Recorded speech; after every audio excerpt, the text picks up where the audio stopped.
Hey guys, the 2018 Shattered Grid Annual just came out, and we're here to do a review on it.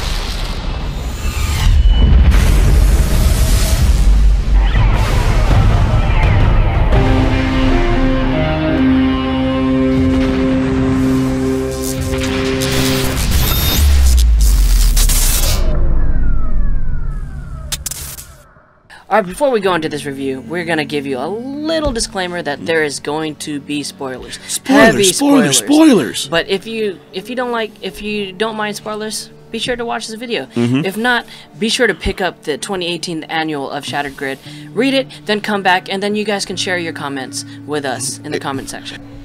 Alright, so the story starts off with Zio, and it seems like Zio's fighting against the Cogs, and while they're fighting, they don't seem too worried, but they're planning a party. Exactly. And what's really cool is you can tell this is like a seasoned Zio team that's been together for a while, had their powers for a while. Yep. Taking out these Cogs is not that big a deal, as they're able to have like a casual conversation. And the voices of the writing is like really great in this one because it's written by none other than Kyle Higgins, the head writer of like the Power Rangers comic franchise right now. And so the writing is smooth, it's nice, and then it kind of goes to this party atmosphere, which you want to. Yeah. So they go into this party atmosphere. The crazy thing about this is figuring out where the timeline is. So, as you know, Shattered Grid has happened, and Lord Dracon is jumping time to time. So there's a separation between Zio and Mighty Morphin, as you can tell here, because Tommy is here. Exactly. Tommy as the Red Zeo Ranger is here, and there's a lot of conversation going on about like how Rocky had to step down and. How Rocky, they gave Jason a morpher, and how Rocky kept it after they got the Zeo powers, and then they gifted it to Jason as he was leaving. I think this is the part where Jason loses the Gold Ranger powers, and is going on. Exactly, and he does this whole cool thing where he talks about how it was cool to be a Ranger again, how it was an honor to come back. And as you said, Rocky talks about how he never really got a chance to hang out with Jason, but there's always this connection there, because when you take over for another Ranger, you kind of like take over for like what their ideals were, and like what you have to live up to and everything like that, which was really cool. And there's also a little snippet moment there too. So as he's giving him the morpher, he's like, yeah, this morpher doesn't work anymore. Billy kind of repaired it, just like made it look nice. But Alpha's like, no matter what you do not morph, because we don't know what will happen. He's like, wait, what do you mean? He's like, do not morph because we do not know what will happen. It's too dangerous. It's like just decorative. And Jay's like, calm down, Alpha. I don't intend to morph with this at all. This is funny because we further on in Power Rangers in Space, Adam comes back. Exactly, with the same broken morpher, and he morphs. But then what's cool like this is we get this nice, like they go on top of the command center, and there's like a little rooftop place where they kind of sit down, and Jason and Tommy have this cool heart-to-heart where they just kind of like talk about like what it's like to like, you know, leave the Rangers and like come back, and like what he plans to do with his life and everything like that. And Jason kind of tells about how it gives him like a sense of closure, and also gives him a sense of pride knowing that like the Earth's in like in trusted hands with this new generation. And so it's a really cool moment. They go into this little conversation where Jason's telling him that Tommy is the right man for the job because no matter how dark things get, Tommy has been through darker. Exactly. So Jason knows that Tommy can probably face anything that he comes across. Exactly, and lead that team out through anything as well. And then we end this episode where Tommy is just, everybody's having fun, throwing cake at each other, and Tommy teleports out. The weird thing is his teleportation thing is green. Yeah. Which is crazy. Then we cut to another Tommy tied up in a chair. Tied up in a chair, sitting down, just spouting off the usual stuff like, you'll never get away with this. You'll get caught. You can't do this. And then all of a sudden, the Tommy who we just saw at the party and everything like that kind of like drops a hologram, and we see, dun dun dun, it's Lord Dracon. This is crazy. Exactly. It's crazy that, so this 2018 annual is a continuation of Shattered Grid, and it's just a compilation of different stories. Jumping from different stories. This is pretty much, in a movie, this is kind of like the montage. This is the montage of like, it doesn't have its own dedicated comic book, but it's the montage of Lord Dracon jumping time to time, collecting Power Ranger power. But at the end of that Zio story, Tommy's in the chair spouting off, you'll never get away with this. Dracon's like, yes, I will. And he's like, and Dracon says something actually that's really interesting. He talks about how it was really powerful for him to see like the former Rangers again, and it feels on this emotion. He comments, like he explicitly says, I won't kill them. But then he kills Tommy. Because as you know, by killing all the Tommies, that's how he gets his more power. He kills Tommy, takes his power, and then teleports away. So he's killed Zeo Ranger Red, the future version of Tommy, which again shows why the grid is so fractured. Because remember, if you read issue 25 of Mighty Morphin Power Rangers, Green Ranger Tommy dies there. Then Dragon fast forward to the future to the Zero Ranger team. That's the same Tommy. Yes. And he just killed this Tommy there. Yeah. So now we understand why the timeline's being fractured so much. He's killing Tommies only, but you have this theory that he's not going to kill the other Rangers. No, because at the end of it, Tommy explicitly says how he wasn't going to kill like the other Rangers in the annual, in that Zeo portion anyway. So that was really interesting how he wasn't going to go after members of that team, because it kind of showed how he was still connected to him, and I guess Jason's words kind of touched to him. So what's interesting there, we get this cool character moment that shows us Tommy still retains a little bit of Tommy. Even though he's Lord Draken, he's going through all this stuff, a little bit of that Tommy's still there. Yeah. So we jump to SPD, and it's a scene. Doggy Kruger is training the C Squad. C Squad and B Squad. C Squad and B Squad. And they just had a little skirmish section, everything like that, and they knocked out B Squad, defeated C Squad. Yeah. And then they're like reflecting on what just happened, and Doggy Kruger goes to him and like, so why were you guys so victorious? Why do you think you beat C Squad?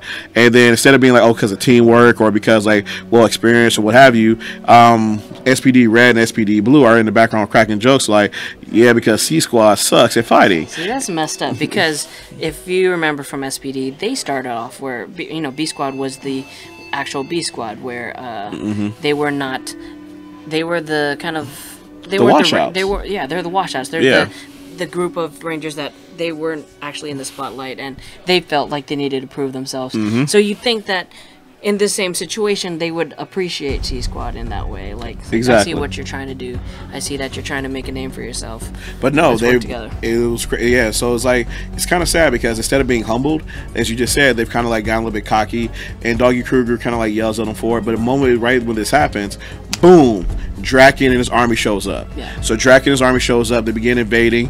They morph immediately. SPD emergency, and so they morph. But as soon as they like get ready to go into action, all of a sudden they hit them with that cannon. They're all on morph. Like, oh crap, what do we do? And so they're on the offensive now. They're actually the defense, and they're trying to run away to the command base. They get into the command base. Draken's attacking, like blowing his way through. But luckily, they have an ace up their sleeve. Unlike other Ranger teams, they have their civilian powers. Yep. So they have. In SPD, they're chosen because they have abilities. They have different abilities. Exactly. So C Squad also has abilities, and I think the whole theme of this is to work together and utilize all your strengths. Especially, you're all one team. Exactly. All one team. And it's a dope message. And so what they start doing is SPD Blue, he throws up a shield that kind of protects them for a moment, and then they come up with a plan. They contact the engineer, and he tells them, okay, so here's the thing, I've built a new version of, what is it, Rick? Yeah, the robotic dog. So, and so he's made like he's made an upgraded version that can be able to defeat them because they can't morph right now. It's the only weapon they have. So they throw up a shield. A member of you just said the C Squad is a living colony. He can like pick locks and stuff like that. So he goes and picks a lock, gets Rick out, and using Rick, they're able to actually go through and defeat Lord Draken's army, and they save the day. And as you said, that's when B Squad kind of realizes that, you know what, we did get cocky, we did kind of get too big-headed, and C Squad, we need to like respect you. And so it was a nice little story right there that kind of show like character growth. So we jump to RPM, which is a great story. Yeah, so you guys know RPM is an awesome series. Probably my second favorite Power Ranger series after SPD. Yep. One of Jezzer's favorite series as well. Favorite series. And so the whole thing about RPM is it takes place in a different dimension, not the same timeline as everybody else. In the RPM universe, the Rangers are living in a dome city. And the thing about this is that they're actually celebrating Dr. K's birthday. Yep. So they bring out this cake for Dr. K. They're like, happy birthday. But she's like, guys, you know, I lived in this lab all my life. I don't enjoy celebrating my birthday. I hate cake. It just brings back bad memories. And then right at this moment, Lord Draken shows up and gets attacking. He's like, this like attacks, like he's sending his agents out everywhere. But usually, you know, we see Lord Draken on the front lines in his more form, like giving out them hands. In this situation, he's not there. He appears in Dr. K's lab. And you think, oh wait, he's gonna kill Dr. K? Is that the morphing technology? No. He's here to compliment Dr. K. It was like, wait, what? He's praising her.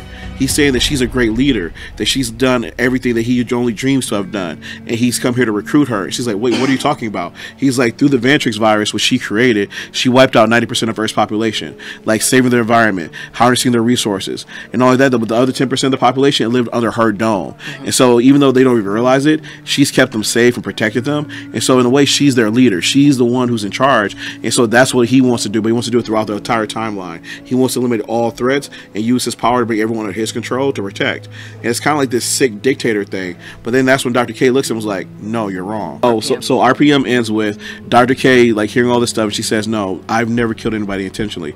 All the stuff that I've done was by mistake. And she feels it's like it haunts me every day. And she says, this will be the only time like I'll actually do something intentionally. He's like, what? She goes in her closet and pulls out a cannon and shoots Draken. Yeah. And we're like, what? Did she just kill Draken? Well, Shattered Grid just wiped up pretty quickly. But actually, no, that wasn't Draken. That was actually a robot this whole time. So he had downed himself to one of Van Trex's androids, taking it over, and so Dr. K wipes it out. And then the RPM team comes in there, and she's like distraught, and she's like, I'm gonna take this cake and go in my room and just eat it and cry.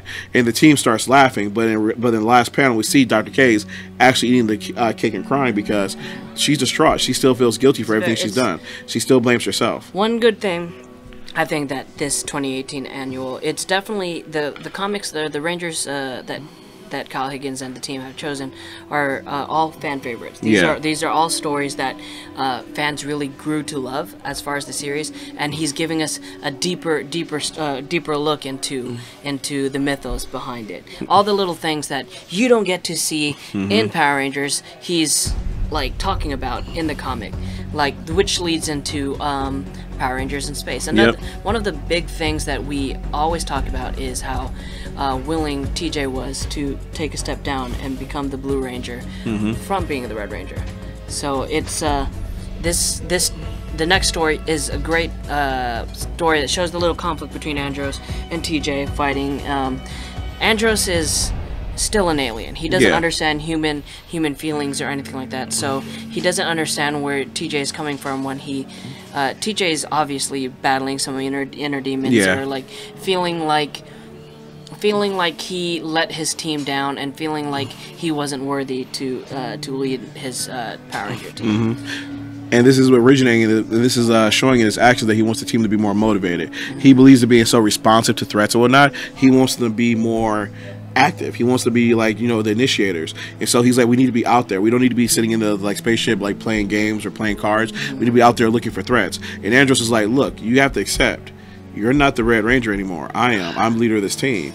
And here's saying you need to follow my orders. So right now, here's what we need. We need somebody to go fix this like part in the cargo bay. Go take care of that. Yeah. And so it's like, I agree. Like it kind of shows an aspect of like Power Rangers that we've always wondered was there, but we actually haven't really seen on screen. Yeah. And so TJ begrudgingly goes out to go fix this thing. The other Rangers are saying to Andros like, look, dude, you gotta take his emotions into effect here. He left his world, all this stuff behind. And not only that though, but he needs like, he wants to like help save everybody. But Andros still doesn't really process his like human emotion. Yeah. And right at this moment, Draken shows up again. Yep, Draken, he hacks into Deca, and he gets in there, and the first thing he does, sad thing that he does, is that he destroys, or he crushes Alpha 5. Crushes. RP. And there's nothing that the Rangers can do. The only thing they can do, they try to get there to save him, and they are just outnumbered. Exactly. And it comes down to TJ. TJ takes this leadership role and takes on Draken. Yeah, and like Andros goes in there, he morphs and everything like that. They all get unmorphed, and then TJ's trying to fight off like Draken, try to save everybody. He does the smart thing of hitting the cargo bay, which like exits out like the threat or whatnot. Yeah, but then the issue ends with the rest of the in Space Rangers like kind of losing, and TJ's the lone survivor out in space by himself. He has on a mask, it's like protecting, give him oxygen, but we see like his arms begin to form ice and whatnot. Yeah. So we know he only has a little bit of time before he's going to die. So right now, like the last hope is TJ. Yep. And then it ends there. Like there's no like closure or anything like that. Another good thing that this 2018 annual is doing is it's just a little teaser. I think I don't know if this is the last we're going to see of these Ranger teams as far as going forward with Shattered Grid, or if this is just a little teaser into what their whole comic book is going to be. Yeah. Number 26 was definitely a lead up into what's going on, but we got our first glimpse of which the team that the story is based around, and which is the Samurai team. And the Samurai team fights Dracon, and they lose, and Dracon absorbs the samurai powers. So I don't know if this 2018 comic book is just a little prelude to each of these teams, but in time will tell. I do want to see more of what will happen in space. Going into the next story, we go into Ninja Steel. which, as I mentioned before, is ran by the head writer of the actual Ninja Steel TV show. So when it comes to the voices and, like, you know, understanding the characters, this is literally the best person for the job, and she does great. Directly from the source. So it's good. So if you guys don't know, in the series, season finale of Ninja Steel, Brody, something happened to his ninja star where it got shattered, it got split, and he was able to have 3 Red Rangers: his father, and Mick. So you're saying that in the beginning of this, he is trying to do that again? Exactly. So when Draken shows up, something happens and Draken's attacking them and whatnot, and he comes with the idea, like, if I can shatter this again, I can create more power. I can, like, split the power up. However, it doesn't work out that way. He ends up shattering it and ends up damaging his morpher, and Draken steals a piece. What ends up happening is, though, is that they're able to fix his morpher, and the rest of the Ninja Steel Rangers show up and they're able to fight Draken off and whatnot, but he just realizes he can't just keep splitting up his power like that. Yeah, it's I think this is probably my least favorite of the stories that we read in the 2018. And there wasn't a lot of information because it goes straight into it, and you don't really know what's going on. You see that Redbot is injured or dying or something. Yeah, like, something happened. Something happened. So it just goes right into it, and there's no lead up into it. So hopefully, this is what I'm saying. I'm hoping that the 2018th annual is just a little teaser for the next Shattered Grid stories that we're going to be getting. So, to ask you, as we close out, what were your 2 favorite things from the series? My 2 favorite ones were definitely probably Zeo and Space. Nice. Zeo and Space, because I love those series so much, and you really get to see a little bit of what Lord Dracon's plan is. How about you? What was your favorite? My 2 favorite will probably be the Jason moment from the Zeo one, which is first, because I got to give Kyle Higgins credit. He writes a great Jason. He really shows, like, what he deals with as a leader. He understands his mentality, and he makes him such a deep character and whatnot. And see him reflect on his career, passing on the torch to a new team is, like, really awesome moment. My second one is Dr. K and the guilt she felt every night that happens in the RPM story. It's really well told. You really see, like, in Dr. K's words that she never meant to kill anybody and whatnot. And so that ends up being an awesome story. What are 2 things you think they can, like, kind of work on or improve? Not so much. Probably, like I said, with Ninja Steel, they probably work on a little bit more story leading up to it. Because if you do not, I did not watch all of the series in its entirety. I didn't watch Jungle Fury. I didn't watch Mystic Force. So if they're going to jump into some of these stories, they need to add some a little bit more context, so you know what's going on, and you kind of feel for these characters. That's why I felt a lot for the Zeo team. That's like all of the teams in this, except for Ninja Steel. I didn't. I just didn't feel that connected to it. I think that's one thing that needs to fix. Another thing probably is, I don't think that he should be afraid to tackle Power Ranger series, other Power Ranger series that probably weren't fan favorites. I think there's a lot of non-fan favorite Power Ranger series that were still good, that probably will definitely benefit from a little bit of comic book exposure. I agree with you, because I think there's a couple out there that can, like, be really, like, touched upon. Like, for example, Jungle Fury. Jungle Fury is this weird limbo where, like, some people love it, some people hate it, but it is a respected series, and there's, like, some great character work there. That season is really good, and so it has some strong storytelling, so that's definitely something they can, like, play into. What do you think that they can improve on? One, I agree with you about the Ninja Steel story. It's written by the head writer. I think she did a great job of capturing those characters' voices and whatnot, but at the same time, though, it just kind of felt out of place. It felt really reliant on knowing the information from Ninja Steel. Like, as somebody who's still, like, getting into it and picking it up, I didn't understand anything that happened. With the other teams, they gave me backstory right there, so I understood what's happening. But with Ninja Steel, I was kind of lost, and so I think that was a problem. So I think it was written more for people who are fans of that, or was trying to encourage you to go watch Ninja Steel. So I think it was more written in a way that was, like, self-contained, it would have been better, or just, like, easier to access. 2, the Dr. K story, the RPM story, is one of my favorites. However, I do feel that with that one, the art in the closing panels was a little bit off, because they have that sad moment where Dr. K is like, I'm gonna go eat cake by myself, and they drew it kind of like in a jokingly manner. But if you read the dialogue, it was written to be kind of more of a serious, dark moment, where I felt it didn't have that oomph to the ending like it should have. But all in all, those would be, like, my only 2, like, small critiques. So that was the review of the 2018th annual of Shattered Grid. Did you like it? All in all, 2 thumbs up. Yeah, 2 thumbs up. I thought the artwork was amazing. We have like 5 amazing artists doing like their own like individual styles. So we get to see Rangers done different ways. We had 5 awesome storytellers like giving their prose and telling us like great stories and whatnot. And the best part about this is though, if you're enjoying the Shattered Grid storyline, this fits into the Shattered Grid storyline. Perfect. So once you read issue 26, go get the annual, check it out. Trust me, you will not be disappointed. It literally leads right into it. Leads right into it. So thank you guys for watching. Be sure to like, comment, subscribe to keep up to date with everything trending in geek pop culture.